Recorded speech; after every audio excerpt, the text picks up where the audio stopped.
1 RRI Makassar, Kanal Inspirasi.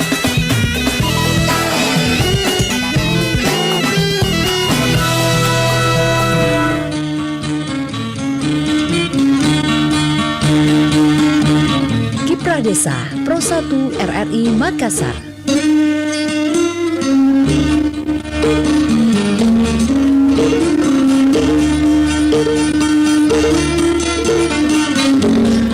Assalamualaikum warahmatullahi wabarakatuh dan selamat malam pendengar Pro 1 RRI Makassar. Senang sekali malam hari ini kami menjumpai Anda kembali dalam Kiprah Desa edisi Rabu 31 Agustus 2022 bersama saya Ida Malik. Dan pendengar, malam hari ini kita spesial kedatangan tamu. Ini salah seorang yang kemudian gigih begitu ya, mengabdikan dirinya untuk kelestarian fungsi lingkungan, dan beliau akhirnya diganjar penghargaan Kalpataru, dan penghargaan ini tentu bukan untuk sembarang orang sebab hanya diberikan pada orang-orang yang dianggap berjasa pada lingkungan.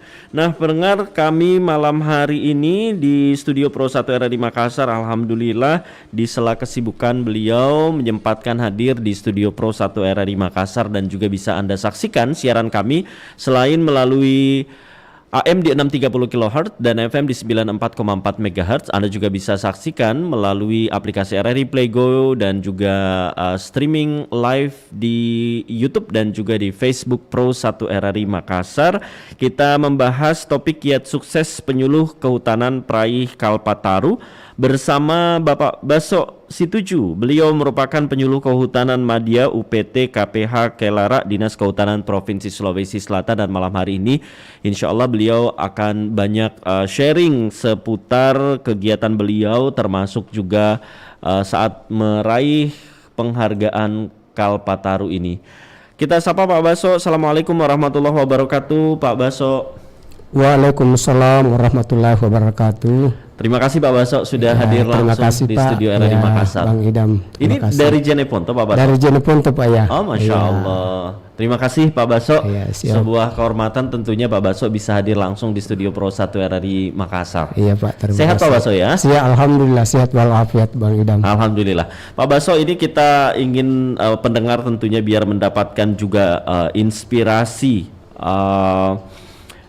terkait mengenai bagaimana kemudian kiat-kiat sukses Pak Baso ini meraih penghargaan Kalpataru. Nah, mungkin bisa dijelaskan dulu Pak Baso, mungkin ada pengantar seputar Kalpataru ini, siapa yang berhak kemudian mendapatkan Kalpataru, dan bagaimana sehingga Pak Baso bisa mendapatkan penghargaan ini. Silakan Pak Baso. Baik, terima kasih Bang Idam. Assalamualaikum warahmatullahi wabarakatuh. Waalaikumsalam warahmatullahi wabarakatuh. Hamdan wa syukurlah, la haula wala quwata illa billah, rabbi shrah li sadri wa yassir li amri wahlul 'uqdatam min lisani yafqahu qawli. Pertama-tama puji syukur kita panjatkan kepada Allah Subhanahu wa taala, Tuhan yang Maha Kuasa, yang telah memberikan limpahan kesehatan sehingga pada malam ini kita bersama-sama saya hadir di studio Pro 1 RRI Makassar.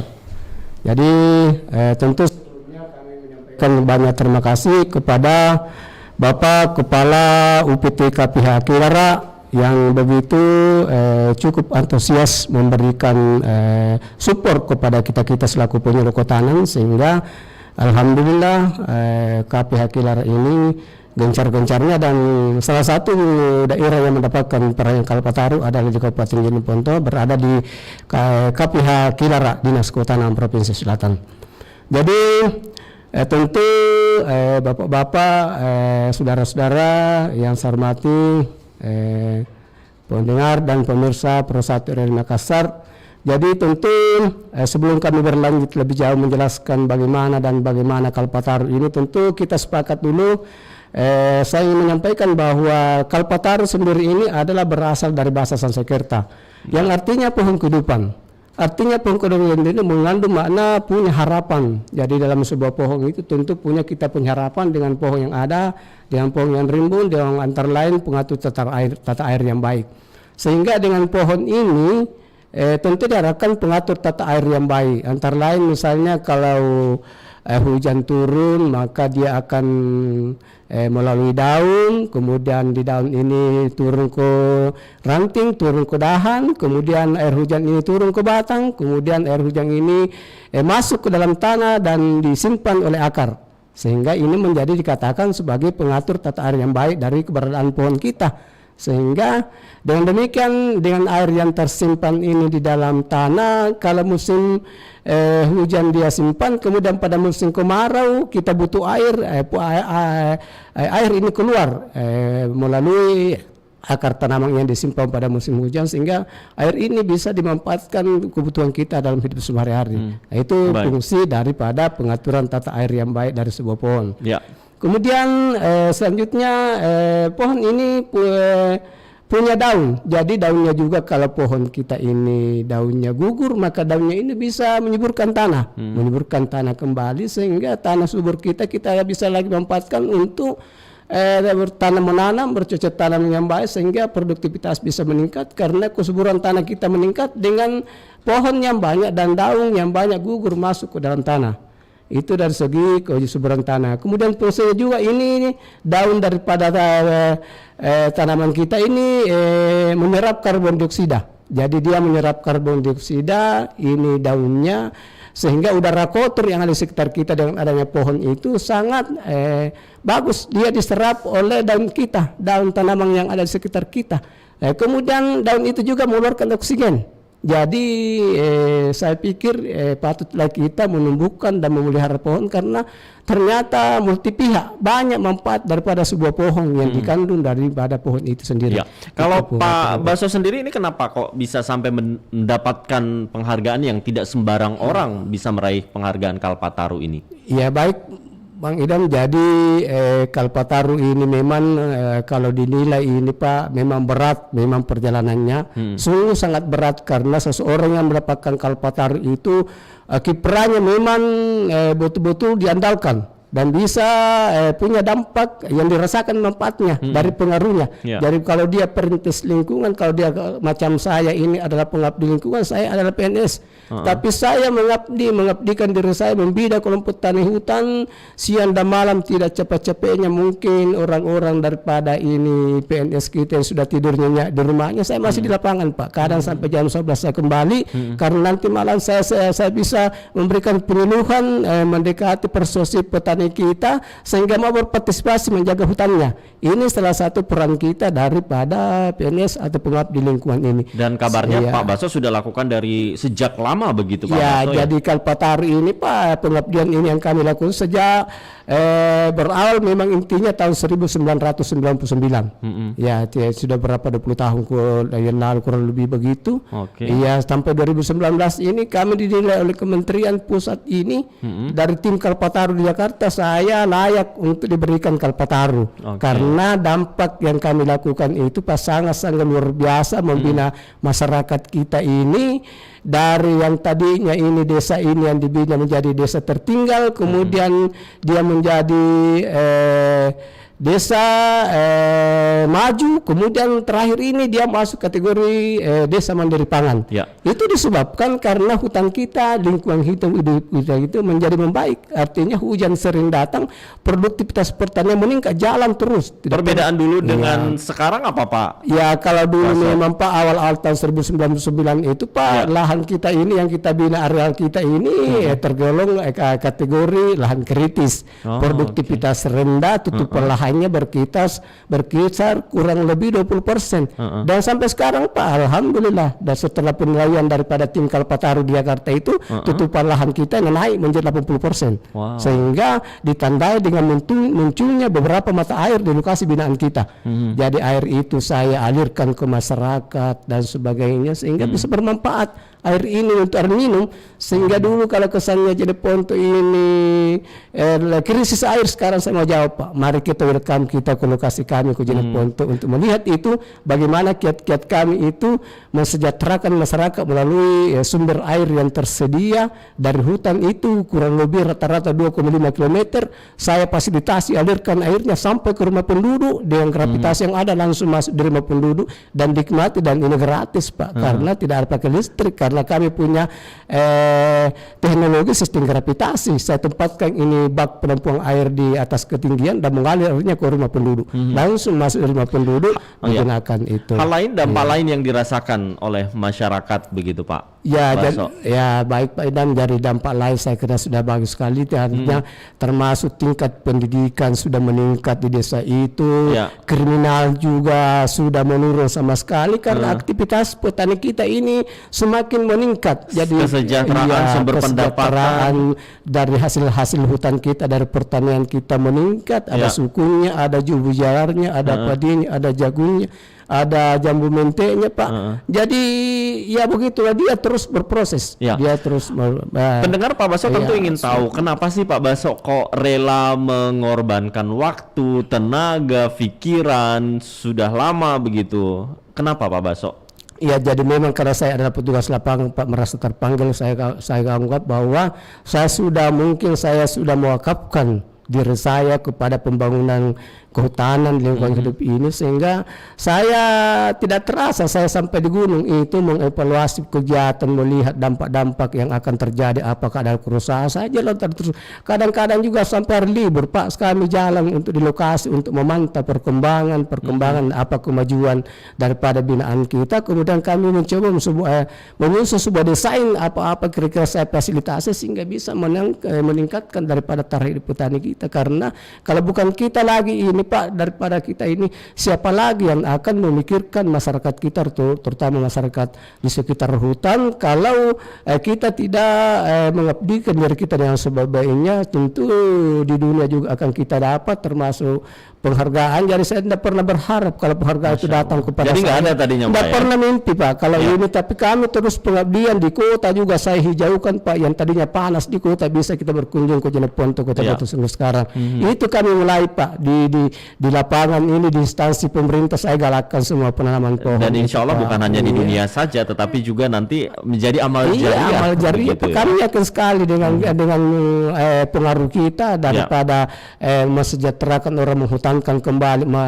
Jadi saya anggap bahwa seseorang bisa berpartisipasi dengan baik itu kalau di hutan itu, kalau dia rasakan manfaatnya Pak. Jadi antara pohon dengan manusia ini tidak bisa dipisahkan. Suatu simbiosis mutualisme, kehidupan yang saling menguntungkan. Artinya pohon itu membutuhkan karbon dioksida yang dikeluarkan oleh manusia. Manusia membutuhkan oksigen yang dikeluarkan oleh pohon. Jadi sangat batangnya juga bisa dimanfaatkan, nilai ekonomisnya ini pohon sangat luar biasa.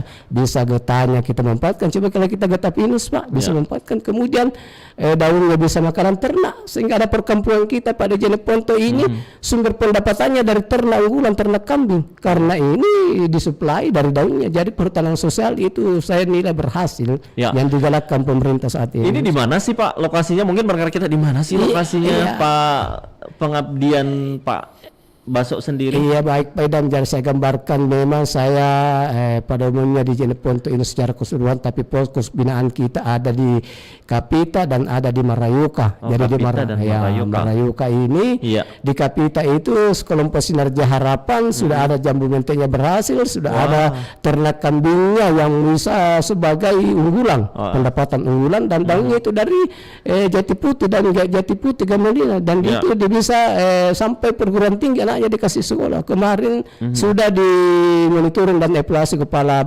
KPH Kilarat tentang progres capaian kita selaku petugas lapangan, pendampingan itu, dan alhamdulillah merasa bangga dan puas dengan pendampingan yang dilakukan oleh penyuluh kehutanan kita. Baik, jadi alhamdulillah ini banyak prestasi keberhasilan yang sudah dicapai. Alhamdulillah, dan ini bentuk kepuasan tersendiri juga. Alhamdulillah begitu ya.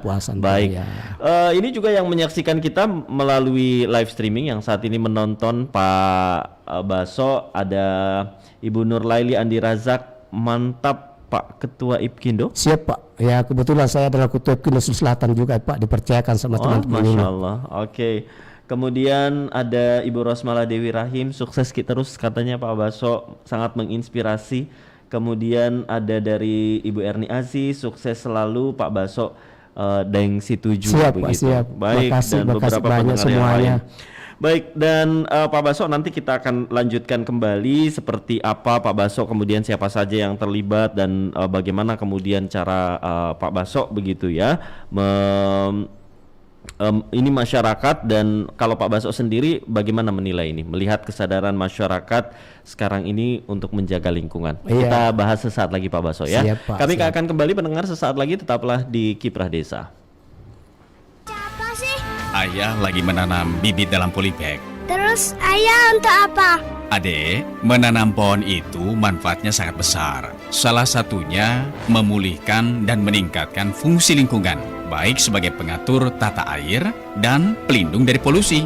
Oh begitu ayah. Penghijauan berperan dan berfungsi agar lingkungan lebih sejuk dan nyaman, dan segar sumber oksigen, perlindungan terhadap kondisi alam, angin kencang, terik matahari, gas atau debu-debu, keindahan, kesehatan, rekreasi dan pendidikan. Alhamdulillah, kini aku merasakan manfaatnya. Alam ini begitu indah dan segar. Iklan layanan masyarakat ini disampaikan oleh tim Radio Republik Indonesia. 94,4 FM Kanal Inspirasi Pro 1 RRI Makassar.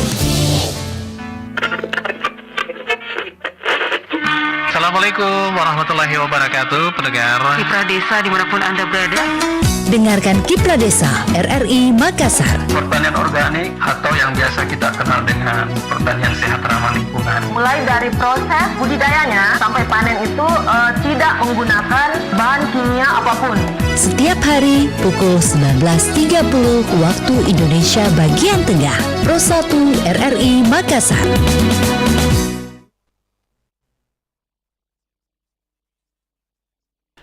Pendengar Pro 1, Anda masih terus bersama kami di Kiprah Desa, dan kita masih bersama dengan narasumber kami malam hari ini, Bapak Baso Situju. Beliau merupakan peraih Kalpataru. Ini untuk kategori apa ini Pak Baso? Pengabdi lingkungan Pak ya. Pengabdi lingkungan. Itu apa sih Pak Baso? Ada beberapa begitu ya. Tadi Pak Baso menyebut ada perintis, pengabdi, penyelamat, pembina. Oke. Silakan Pak Baso. Iya, terima kasih Bang Idam. Jadi penghargaan Kalpataru ini Pak adalah penghargaan yang diberikan baik kepada perorangan ataupun kelompok. Jadi dia bisa diberikan kepada perorangan, bisa juga diberikan dalam bentuk kelompok yang dinilai atas jasanya untuk melestarikan fungsi lingkungan hidup di Indonesia. Itu diberikan Kalpataru. Siapa itu? Yang kategori itu ada kategori perintis lingkungan. Jadi ada perintis lingkungan adalah penghargaan yang diberikan kepada warga masyarakat. Dia perorangan, dia bukan tokoh masyarakat, dia bukan pegawai negeri, tapi perannya dia untuk melestarikan fungsi lingkungan hidup itu nyata, dan dia merupakan kegiatan baru di wilayahnya, sehingga dia dianggap perintis. Pak Baso, tapi boleh kita ngobrol juga dengan masyarakat pendengar ya? Kita boleh terima penelpon. Silakan pendengar, untuk Anda yang mungkin ingin berbincang langsung dengan Bapak Baso Situju. Halo, assalamualaikum. Waalaikumsalam. Ya, waalaikumsalam. Dengan Pak siapa Pak, di mana? Dengan Upi di Bone. Baik, silakan Pak. Pak Upi di Bone. Saya mau bertanya sama Pak Narasumber. Iya. Assalamualaikum Pak. Waalaikumsalam. Ya, yang saya mau tanyakan, bagaimana cara Bapak mengajak masyarakat untuk mencintai lingkungan Pak? Karena salah satu kendala yang saya tahu untuk mengajak masyarakat itu dari individunya Pak. Karena biasanya satu orang kan beda-beda wataknya Pak. Ya, apakah bagaimana caranya Pak? Apakah didekati dengan keluarga atau artinya dibikin ada keyakinan sebanyak? Baik. Ibaratnya ya. Baik, terima kasih Pak Upi. Makasih Pak Upi di Kabupaten Bone sudah bergabung bersama kami. Nah, ini pendengar juga ingin tahu begitu kan, susah begitu Pak Mbak Soya mengajak begitu untuk masyarakat kemudian peduli terhadap lingkungan. Nah, Pak Upik di Kabupaten Bone ingin mengetahui pendekatan yang Pak Upik lakukan, kemudian kiat-kiat yang Pak Upik lakukan sampai kemudian walaupun motivasi Pak Upik bukan untuk mendapatkan penghargaan apapun, dan alhamdulillah ini mendapat ganjaran itu begitu. Dan Pak Upik kabarnya menerima langsung dari Wakil Presiden kala itu begitu Pak Upik ya, didampingi oleh Gubernur Sulsel yang sekarang. Siap, Pak. Pak Andi Sudirman Sulaiman. Iya. Mungkin boleh dijawab Pak Upik yang ada di Bone tadi Pak Baso. Iya baik Pak, terima kasih. Jadi ini Bang Upik ini saudara saya Pak ya. Ini dari penyuluh Kehutanan kalau saya tidak salah Pak Taufik. Ya. Ini sahabat saya. Ingin mengetahui bagaimana kiat-kiat. Jadi pertama memang kita harus memahami karakteristik masyarakat setempat. Jadi dengan mengetahui karakteristik ini kita harus menyesuaikan diri, beradaptasi. Ini merupakan langkah awal untuk bisa menggolkan daripada apa yang menjadi rencana kita. Jadi hampir semua kegiatan-kegiatan ini kami masuki. Kalau kegiatan keagamaan saya juga bisa masuk. Kalau orang mempersilakan kita begitu membaca khutbah, saya juga bisa baca khutbah Pak. Itu mengantar itu bagaimana pentingnya menjaga lingkungan hidup. Saya masuk seperti itu. Jadi disisipkan begitu Pak ya. Kemudian di Jeneponto juga ada acara bangun rumah. Kami juga ke sana bergabung. Ada hajatan perkawinan karena di situ kumpul orang baru senja-senja itu kita sentilan-sentilan memberikan pemahaman dan penyuluhan tentang apa pentingnya daripada menanam pohon termasuk menjaga hutan. Sehingga dengan demikian setelah dia rasakan ini kita tetap jaga ini, terus menerus kita jangan lepaskan sampai pohon ini berhasil ini dan dia rasakan buahnya, manfaatnya dan sebagainya. Kemudian iklimnya bagus, hujan terus datang sehingga pertaniannya, indeks pertanian meningkat dari yang tadinya 1 kali panen, 2 kali panen sampai 3 kali panen dan terus menerus panen. Dan katanya ini dari beberapa desa sudah banyak kelompok yang akhirnya terlibat. Di Marayuka ini Pak sebanyak 231 kelompok, 231 hektar dengan 269 petani pelaksana hutan kemasyarakatan. Di Marayuka ini 269 dengan 232 kelompok KTH yang kami bina di dalam kawasan hutan. Belum lagi kami bina juga di masyarakat di luar kawasan hutan, karena penting juga kita bina di luar kawasan hutan untuk menanam pohon-pohon menjadi hutan rakyat. Sehingga dengan hutan raya itu selain bisa memperbaiki iklim juga kita bisa tebang ini pohonnya secara selektif untuk digunakan untuk keperluan rumah tangga, bangun rumah, kemudian pertukangan, bikin mebel, itu bisa kita tebang itu nilai sosialnya di situ dari pohon kita, dari pohon yang kita tanam itu di luar kawasan hutan. Kalau dalam kawasan hutan kita ini karena hutan kita bina kita hutan lindung itu kita pelihara, kita jaga itu jangan ada penebangan.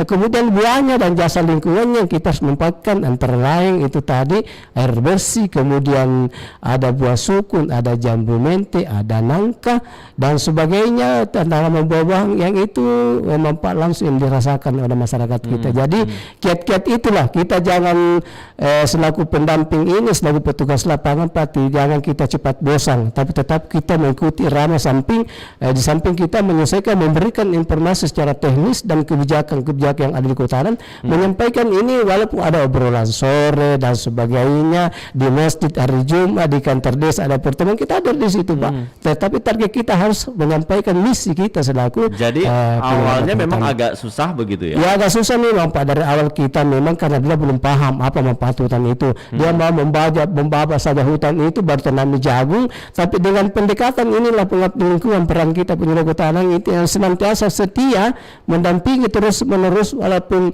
hujan terik matahari kita dampingi, kita tanamkan itu tadi dari awal dari awal saya katakan kita harus memang mewakafkan diri kita untuk pembangunan kehutanan itu insya Allah berhasil Pak.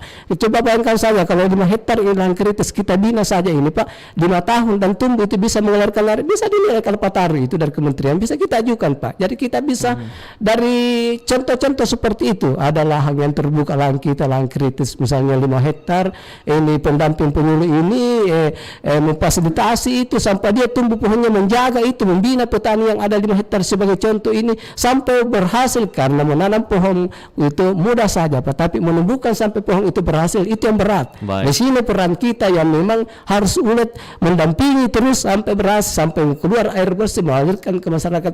Ini orang akan merasa mungkin kagum dengan kita karena airnya sudah bermanfaat dan pohonnya juga menghasilkan buah dan sudah sebagainya. Dirasakan begitu. Iya, dirasakan. Jadi kita terima penelpon lagi Pak Baso ya. Siapa Pak Idam? Silakan pendengar, untuk Anda yang masih ingin bergabung bersama kami tadi, terima kasih Pak Upi yang ada di Kabupaten Bone sudah bergabung, dan ternyata Pak Baso kenal begitu ya dengan Pak Upi ini. Siapa? Baik, dan untuk Anda pendengar yang tadi menerima telepon kami, boleh bergabung bersama di 082133339440. Tadi Pak Baso sudah menyampaikan bagaimana kiat-kiat beliau, kemudian pendekatan yang beliau lakukan. Untuk pendengar kita yang juga bertanya, tentu ini butuh dana, butuh bantuan, ini seperti apa kemudian? Jadi memang karena kita ini kapasitasnya selaku pengabdi lingkungan TPPNS, itu fungsi kita adalah pendampingan. Jadi tentu kita selaku pendamping ini melihat ini peluang, baru kita sandingkan dengan pihak-pihak Balai Pengelolaan Dasar, karena di Kota Tanang ini ada instansi kita penyedia bibit tanaman kayu dan MPTS buah-buahan begitu, sehingga kita selaku pendamping ini, selaku penyuluh ini itu melihat peluang itu, baru kita datangkan kepada masyarakat, kita buatkan proposal ini kelompok binaan kita ini kepada pihak kita itu meminta bibit, kita bawakan, kita peran kita memfasilitasi, baru kita lagi ajak menanam, kita sama-sama menanam. Setelah hujan datang, kita lihat iklim ini bagus, kita menanam, kita sama-sama menanam, kita tumbuhkan itu jadi banyak sumber-sumber bibit itu yang bisa diakses daripada penyuluh kita selaku pendampingnya begitu. Kita terima penelpon lagi. Silakan pendengar untuk Anda yang bergabung. Baik, terputus, bisa dicoba kembali di 082133339440. Nah, kalau harapan Pak Baso sendiri setelah kemudian meraih penghargaan Kalpataru di kategori pengabdi lingkungan ini, seperti apa Pak? Jadi saya punya harapan Pak, alhamdulillah. Jadi janganlah kita bekerja untuk penghargaan itu. Jadi kita memang tanamkan secara keikhlasan begitu. Kemudian kalau kita analisis ini Pak, keadaan kita ini, bumi kita ini kan semakin hari semakin panas. Pemanasan global karena tidak seimbang antara suhu dengan tanaman. Jadi kita memang semua Pak, semua saya ajak melalui Kepra Desa ini, mari kita masing-masing mencoba menanam pohon. Saya ajak kita semua menanam pohon, bukan saja orang Rimbawan Kota Tanang begitu, tapi semua, baik daripada guru, tenaga kesehatan dan sebagainya. Mari kita budayakan menanam pohon karena menjaga bumi kita supaya tidak panas, sehingga kita karena tidak sebanding kalau populasi manusia meningkat, nah kita punya pohon semakin tahun terdegradasi Pak. Ini berkurang kita punya pohon, baru kita tidak seimbangkan ini, karena kalau kita lihat di literatur ini, pohon ini satu pohon saja ini bisa menghidupi untuk penyuplai oksigen 2 orang. Kalau dia pohonnya ini besar bisa 4 orang. Jadi kalau banyak pohon kita tanam ini Pak, di hutan ini kita tumbuhkan, berarti ratusan orang kita bisa hidupi. Daripada itu oksigen, mahal ini oksigen, tapi dibutuhkan manusia. Jadi itu tadi, jadi bumi kita akan menjadi baik ini kalau kita sama-sama menjaga hutan kita ini dari sesuai dengan peran dan fungsi kita. Saya ajak ke semua memiliki desa kita, mari kita masing-masing membudayakan menanam pohon. Jadi saya Pak, tiap tahunnya selalu menanam pohon Pak. Selalu memang menanam pohon, tidak pernah saya fasilitasi kelompok saya Pak, di mana sumber bibit ya, kalau ada sumber bibit saya fasilitasi untuk mengakses itu bibit untuk dilakukan pembagian bibit dan distribusi kepada kelompok-kelompok binaan kita, dan kita sama-sama menanam dan sama-sama menjaga. Itu harapan kami, tetap kita berkomitmen untuk menjaga bumi kita tidak panas melalui kegiatan gerakan penanaman pohon. Nah, itu karena kita anggap bahwa saya mengatakan bahwa tidak ada kehidupan kalau tidak ada pohon. Di mana kita ambil oksigen Pak, diambil kayu, kalau kita di mana ambil sumber air bersih tentu kan dari pohon. Dari pohon ini, dan itu sangat dirasakan manfaatnya. Jadi manusia ini sangat erat hubungannya dengan hutan, dengan tanaman, dengan pohon itu sendiri, karena dia beberapa manfaat yang saya bahas tadi. Saya Saya kira itu Pak. Baik, Ya. Masya Allah. Ini sangat layak begitu Pak Baso Situju meraih penghargaan Kalpataru, termasuk juga beliau motivator begitu ya. Siap, Pak, siap. Untuk lingkungan kita tentunya. Dan Pak Muhlis yang menyaksikan melalui live streaming, terima kasih. Mantap Pak Ketua Ipkindo Sulsel. Siap Pak. Lanjutkan dan terus menginspirasi. Ada juga Ibu Rasmi. Mantap Pak Baso, sukses selalu. Juga ada Ibu Mulyati Enceng, ini kayaknya akrab begitu. Saya kenal semua Pak, saya teman saya ini Pak ya. Katanya maju kilet begitu, terus menginspirasi. Sekali lagi terima kasih Pak Baso Situju sudah berkenan hadir, berbagi ilmu, berbagi pengalaman Pak Baso, dan mudah-mudahan ini bisa menginspirasi untuk pendengar yang lain untuk lebih peduli kepada lingkungan kita. Siap Pak, siap. Salam buat istri, itu istri dan anak di depan ya. Ada dampingi Pak. Masya Allah, terima kasih. Sehat selalu. Sehat, Pak. Mudah-mudahan selamat tiba kembali di Kabupaten Jeneponto. Salam buat masyarakat yang ada di sana. Siap Pak, siap. Assalamualaikum warahmatullahi wabarakatuh. Waalaikumsalam warahmatullahi wabarakatuh. Baik pendengar, demikian inspirasi yang sudah dibagikan oleh Bapak Baso Situju ya. Beliau merupakan penerima penghargaan Kalpataru yang diserahkan langsung kala itu oleh Wakil Presiden Republik Indonesia. Dan pendengar, demikian kebersamaan kita di Kiprah Desa untuk kali ini. Selanjutnya kami akan bergabung dengan Pro 3 RRI Jakarta untuk mengikuti sejumlah informasi dalam Warta Berita. Assalamualaikum warahmatullahi wabarakatuh. Waalaikumsalam warahmatullahi wabarakatuh. Kiprah Desa Pro 1 RRI Makassar.